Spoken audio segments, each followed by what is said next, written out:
The NATO force model is about planning. And planning is crucial if we are to be prepared. Allies have already filled some of the slots completely, others are nearly complete, others require more work.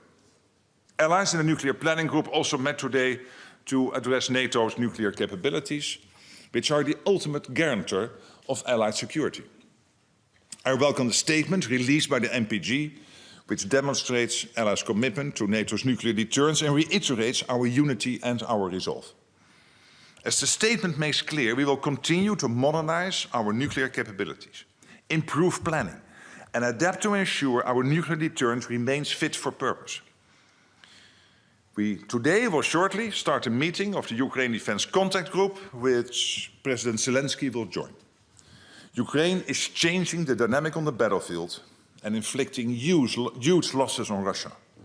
But they can only keep doing this if we step up our support, not just for immediate needs, such as air defense, but assessing how we can work together over the long term to ensure Ukraine can remain sovereign, free and secure. Because Ukraine's security is important for our own security. And with that, I'm ready to take your questions. Okay, let's start here in the second row, Bloomberg. Thank you, Secretary General. I want to come back to the force model. Of course, there is a force model, and then there is the announcement of the force posture review this morning. I want to clarify one thing. What will be NATO, especially NATO's European and Canadian allies' strategy? Will it be to replace everything, or will it be to figure out a new way to achieve the same aims with the means available? Because it seems that you suggested that everything would be replaced, not immediately, but that would ultimately be replaced, but certain of the things that have been reassigned in the force model, for example, strategic bombers, Europe simply doesn't have. So are you saying there will be plans to replace those assets, or a third way, perhaps? Well, thank you. First of all, I'm sorry that I cannot get into what is exactly in the NATO force model. I know that some news outlets have reported on it. I cannot confirm whether that was true what they reported, because we are saying nothing about it. We don't want to make the Russians any wiser. I think it is good to know what the NATO force model is. And basically, I can quote Keir here, the Supreme Allied Commander. What he is saying basically is that the NATO force model is there so that he knows what he can count on in case of a simultaneous multi-theater conflict. And it's for planning purposes. That means that if ultimately you would get into a situation of a real war, a real Article 5 situation, if we were under attack, then of course it is reasonable to assume that allies would do all they can to defend ourselves. So this is for planning purposes. As I said this morning, this is immediate. So what the US is doing here is immediate for planning purposes, but it doesn't mean it's not there if necessary. It is to make sure that the US can provide what they really can provide in case of a multi-theater threat. And therefore it was so important what Keir said, I think yesterday, that it makes the plans more realistic and therefore stronger, because there was an over-reliance on the United States. I'm over here, second row, BBC. Thank you. Hi, ma'am. Hello. Afternoon. Good afternoon. Jess Parker, BBC News. First of all, is it inevitable that there will be a significantly depleted US presence in Europe after this review that Secretary Hegseth announced earlier?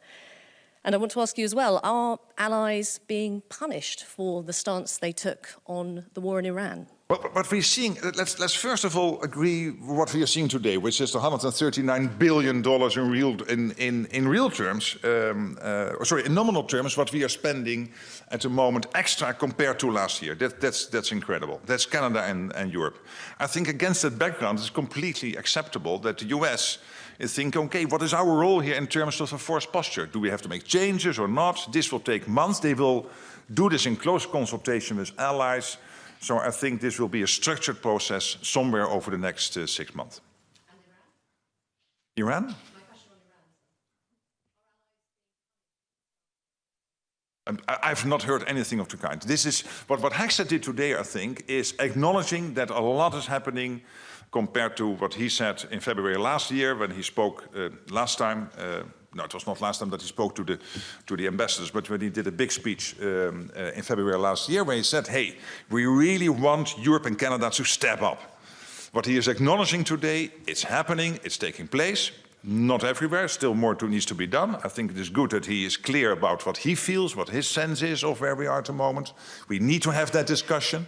So there is clearly that balance of a lot happening, acknowledging that, but also clearly saying, I want to keep the pressure on. So that was his speech today, generally when it comes to NATO, and that is specific to this review. That's clearly about the force posture against the background of an alliance which is massively investing in its defense, particularly, of course, the Canadians and the Europeans when it comes to NATO's collective defense. All right, coming over here, Wall Street Journal, second row. Thank you very much, Secretary General. If I could follow up on that. You've been quite articulate about how much more allies in Europe and Canada are doing, especially since The Hague. But at the same time, Secretary Hegseth this morning essentially said, not good enough. So how frustrating is it for you that your messaging to the U.S., to the White House, the administration, doesn't seem to be registering and resonating with them, and how concerned are you about that in the run-up to Ankara? Thank you.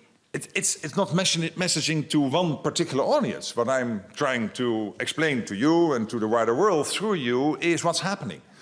And the over 90 billion, so the 139 billion in terms of the nominal terms of extra defense spent in 2025 is historic.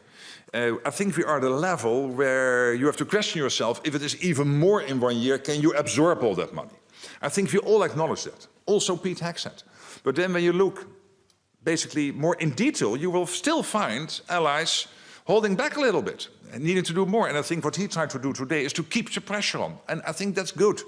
That's his role. He is, the US is by far the biggest ally in NATO. US economy is over half of the total NATO economy. So the other 31 are smaller together than the United States when it comes to the overall size of the economy. So I think it is important that this ally, which for so many years was spending much more on defense than the Europeans and the Canadians in aggregate, is keeping that pressure on, whilst also acknowledging that a lot is happening. So I think that's the story. And I'm happy he does this, because we need to speak the truth to each other. This alliance is going through a massive transformation, probably the biggest transformation in its history, to build this NATO 3.0. And obviously, that means also that there are some rough waters. It is a rocky phase. You will have these debates, these discussions, and that's good. All right, coming over here, second row towards the center, New York Times. Good afternoon, Mr. Rutte. Nice Good to afternoon, see you. ma'am. Hi. So ministers came into the doorsteps this morning. They seemed like they were in agreement about the need to spend more on defense. Many expressed pleasure that the developments in the Mideast, that there seemed to be a ceasefire on the horizon. And then Secretary Hegseth this morning called the alliance a paper tiger. He said that the alliance's reluctance to get involved in Iran was shameful, and so on. You just said that you're happy he does this. But what was the mood in the room afterwards? Was this helpful, especially in the run-up to Ankara? Well, I'm not sure you completely give credit to what Hegseth was saying, but I'm not sure about the... Okay, I leave that with you. You will listen carefully to what he said. But what's more important is this. Allies are very happy with the deal on Iran, because for NATO it has always been clear, and we commend President Trump for getting here, that Iran cannot have his hands on a nuclear capability. This is now severely degraded, that we have to prevent Iran getting a ballistic missile capability, which is a threat to the region and to Europe and to the wider world, severely degraded by the United States, what the United States has done over the last couple of months. And obviously also important that the Strait of Hormuz opens up and the freedom of navigation is restored. We have heard many allies saying we want to help there. You have seen a G7 statement also completely supporting what the American President Trump, is doing here. I think there's widespread support and we are in agreement. What this is about, From what I hear, from what he was saying, but also my conversations with Pete Hegseth, the Secretary of War of the United States, is, again, this balance. Acknowledging a lot is happening. When you look at the total numbers, it's really impressive. But still, I want to maintain the pressure on those allies still not there, needing to do more. That's one. Second, given the fact that Europe and Canada are stepping up, it is only logical that the US again, and they do this over time regularly, reviews its force posture. But I'm not going to comment on every word every ally is saying. I never do that. Okay, let's go to the back. Rai. Who's speaking? Marilu Lucrezio, Rai. Hi. Italian television. Hi. Italy, hi, thank you.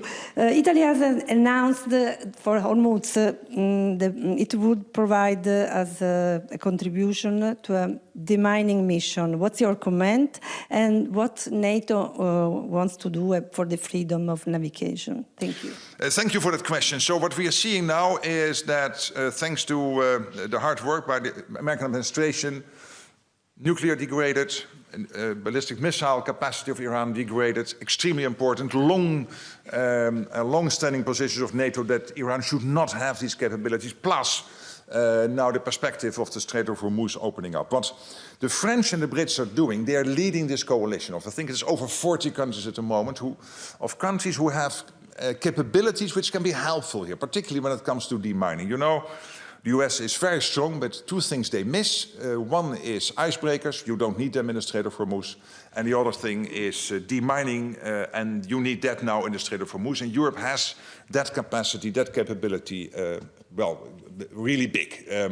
And we have seen over the last couple of weeks that many European nations are pre-positioning these assets close to theater. What the G7 leaders, including, of course, 6 of them in NATO, including the American president, concluded in the G7 meeting, but this was also clearly the tone of discussion of the debate today, is the necessity to do everything together to make sure the Strait opens up. And that discussion is ongoing, what exactly that will mean, how this demining will be done. For NATO to play a role there is not yet foreseen. It is, of course, out of NATO area, but if NATO can be helpful in any way, as I said yesterday, of course, we are always available. All right, coming over here, second row, Reuters. Hi, Secretary General. Hi. Andrew Gray from Reuters. Secretary Hegseth said that the US's annual dues to NATO will now be contingent on other countries meeting their defence spending targets. And he said when other allies do not spend with urgency, our dues will go down. Isn't that basically collective punishment? And did you push back against that idea at all? Again, I'm not going to comment on everything has been said today, but more generally speaking, what we are working on very hard is to make sure that the whole of the alliance implements the Hague decisions. What we are seeing at the moment, when you look at the collective, it's there. Again, when you look at the individual countries, there are still some who need to do more and others who are overachieving, which is great, are doing more than, take Germany already reaching the 3.5 and therefore on its way to the 5% already by 2029 instead of 2035. But also when you look at the Baltic countries, when you look at Poland, when you look at others, they are really ahead. Some others are lagging behind a little bit, and we are working hard to make sure they also keep up. So let's prevent a situation like that. All right, third row towards the center here. Thank you. Thomas Kutschka with Frankfurter Allgemeine Zeitung. Good afternoon.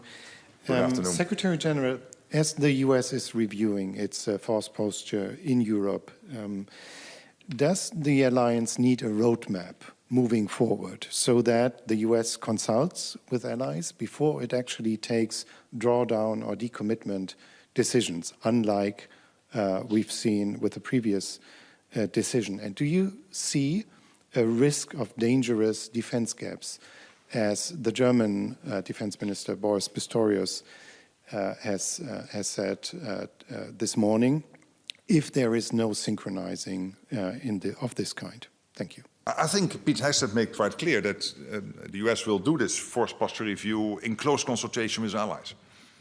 He was very clear about it. And when it comes to the NATO force model, we always knew that there had to be a moment where the US had to create clarity on what they can do in case of a multi-theater situation. And we always knew there was a risk that even the US would then spread its resources too thinly, and that some of what they said they could deliver in case of a conflict would maybe not be there because they also might need it, for example, in the Indo-Pacific. So, and this is exactly why the Supreme Allied Commander was saying yesterday that this change is strengthening NATO's defense plans because they become more resilient, they become more realistic.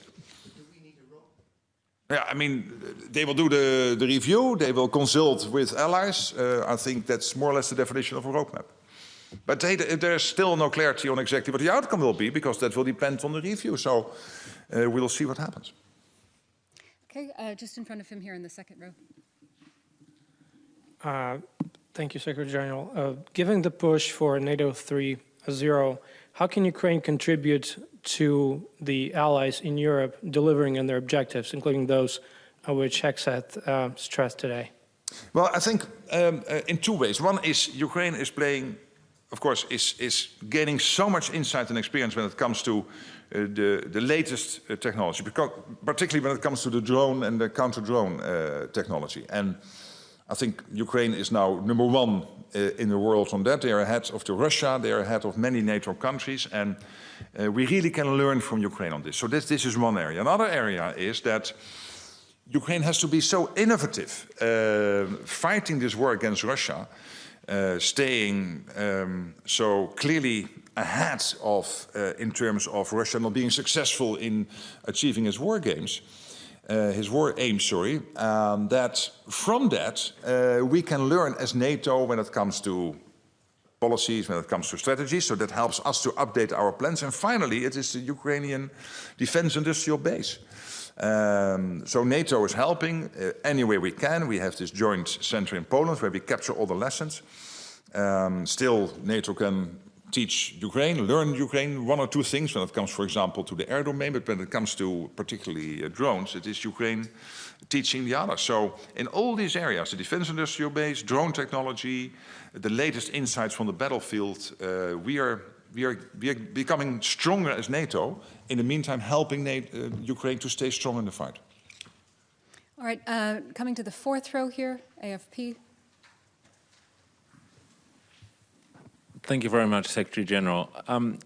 Coming back to Secretary Hexeth's intervention, he arrived this morning, he criticized NATO allies, called them shameful and various other things. He threatened them, essentially blackmailed them to try to get them to spend more on defense. And then he left before he listened to any of their responses.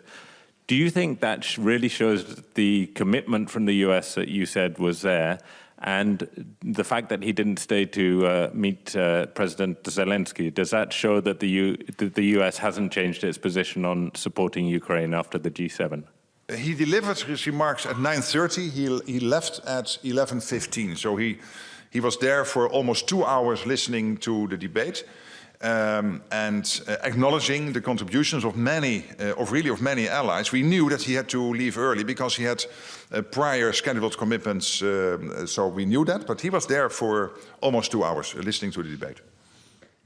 All right, kind of fourth row here, the gentleman. That microphone. Good afternoon, Mr. Secretary General. Evgeny Snegov, Russian independent media in exile, ECHO. As we know, there was a large Ukrainian strike on Moscow region this morning. How does NATO evaluate this operation? Thank you. Yes, we are never commenting on every individual strike or what is happening in the fight between Russia and Ukraine. But more generally speaking, what we are seeing at the moment is that Ukraine is holding the front line. I would not say they're massively regaining territory. There is some net gains, but that's good. It's different from, let's say, 4 or 5 months ago, but at least you could say overall there is more or less a sort of freeze of the front line, small gains by the Ukrainians, and you are more and more successful in what Ukraine is doing with its drones and other tactics they are using to make sure that they degrade the energy infrastructure in Russia, trying to, of course, also to reach the capability of Russia to produce new weaponry, etc. So, and of course, what we are seeing is between 30 and 35,000 Russians killed each month, and that these are really impressive numbers. All right, going to the cameras now. AP. Hello, Mark from Associated Press. Mr. Secretary General, can you tell us how you're going to help the Americans do their audit of each individual ally? Because you already have a trove of data with each ally's defense spending. It wasn't long ago we were here for a press conference where you talked about last year's defense spending. So I assume you have current information. Tell us how you're going to help with that process. And then also, can you help me understand what exactly do dues to NATO pay for? Is that paying for the building, the upkeep of the building, the staff salaries, or is it for military equipment? Thank you. Well, NATO, of course, is a complicated organization, but very effective when it comes to it. And that means that there are various ways how allies make sure that they pay for their own military what they need, but also to make sure that we can keep the central organization going. But when it comes to your first question, obviously this process has to start, and wherever we can be helpful, we will be helpful. This will be done in close consultation with allies. There is no preset outcome, so this is really to say, hey, Europe and Canada are stepping up, doing so much more. Let's review US force posture in that light and see how we can be, as US, maximum effective when it comes to the conventional defense of Europe. Yeah, I mean, this process now, of course, has to be sketched out, more detailed, but wherever we can, we will help, obviously. All right, second row in the very center. Wait for the mic, please. Thank you, sir. Thank you, Secretary General. Anton Trigup, Ost-West TV channel. We are based in Germany, and a lot of voices in Germany, including the Defense Secretary Boris Pistorius, saying that Russia might attack NATO countries by 2029. How does it correspond with the fact that Russia is obviously getting weaker on the battlefield? And the second question is, since Russia's getting weaker, do you expect some concessions from Vladimir Putin or further escalation? Thank you. Yeah, when it comes to the second question, obviously Putin one day has got to take a decision whether he wants to play ball or not. And Steve Witkoff and Jared Kushner and Marco Rubio, they're all working hard to get that peace process going. I really want to thank them for that. It was President Trump breaking the deadlock with Putin last year, February, directly dialoguing. I think that was also crucial because he was the only one who could do that. But in the end, the question is whether Putin wants to play ball, whether he really wants to participate in talks. And in the meantime, we have to do everything to make sure Ukraine stays as strong as possible in the fight. So that's what we are working on. And when you look at Russia more generally, don't forget the latest numbers you can see from Russia coming is that they spent, it was 40%, now it is 48% of all the state budget is now spent on defense, 48%. That means that from the tax income Moscow is getting, about 75% of the tax income is now spent on defense. These are crazy numbers. So we cannot be naive about Russia. At the same time, Russia is not bigger than Belgium and the Netherlands combined. And they know we are very strong as NATO, and they know they cannot win from us. So we will do everything to make sure that they understand that it would be their biggest mistake if they would try. Well, this is open sources from various intelligence agencies over Europe saying that it is their assessment that they could be ready, being strong enough by that time. And we have to make sure that we are stronger today and that we are also stronger tomorrow, stronger in 27 and in 29 and in 31, so that they know it's better not to try it. Okay, we have time for one or two more questions. We'll go to the fourth row here. Hi, I'm Venera from Kosovo, and I will ask you do you see Kosovo getting closer to NATO in the future? What should Kosovo do to make that happen? Or if NATO support Kosovo security force to become a full army? Thank you. Well, clearly, Kosovo is an important partner, but you also know that there are various countries not yet recognizing Kosovo. So in that sense, there is that complication. But I think in the meantime, what is more important is that we do everything to make sure that KFOR is as strong as possible. As you know, it's our assessment that the security situation in Kosovo has continued to improve over the last couple of years. That's why a decision has been made to go back to the pre-2023 levels when it comes to KFOR in size. It's now about 4,700, and the pre-2023 levels, depending on circumstances, it will mean that KFOR will still be considerably in size, between 3,000 and 3,500. Of course, working on basis of the current legal framework. Okay, staying in the fourth row here on the aisle. Hello, my name is Asako Funafusa. Good afternoon. Good afternoon. The Asahi Shimbun from Japan. I'm going to ask about the Finland decision. Just yesterday, as you know, in Finland Parliament, the governmental proposal of amending the Nuclear Energy Act just approved. What is your reaction to Finland as one of the important NATO allies? Well, I think it was an historic decision made by the Finnish Parliament yesterday. And today also the defense minister mentioned it. And I said, hey, this is really historic. And it means that Finland takes this step. And I can only take note of that respectfully, because in the end, this is up to every individual ally to decide how they want to work on these issues. And it's not for me to comment, obviously, but me saying it is an historic decision means that I'm not entirely without emotion about it, but also holding back a little bit on commenting too much, because in the end, these are sovereign national decisions. Thank you. All right, thank you all so much. That's all we have time for. There will be one more press conference today after the Ukraine Defense Contact Group. And then the question is whether you're still there, but that is the end of the day. Thank you.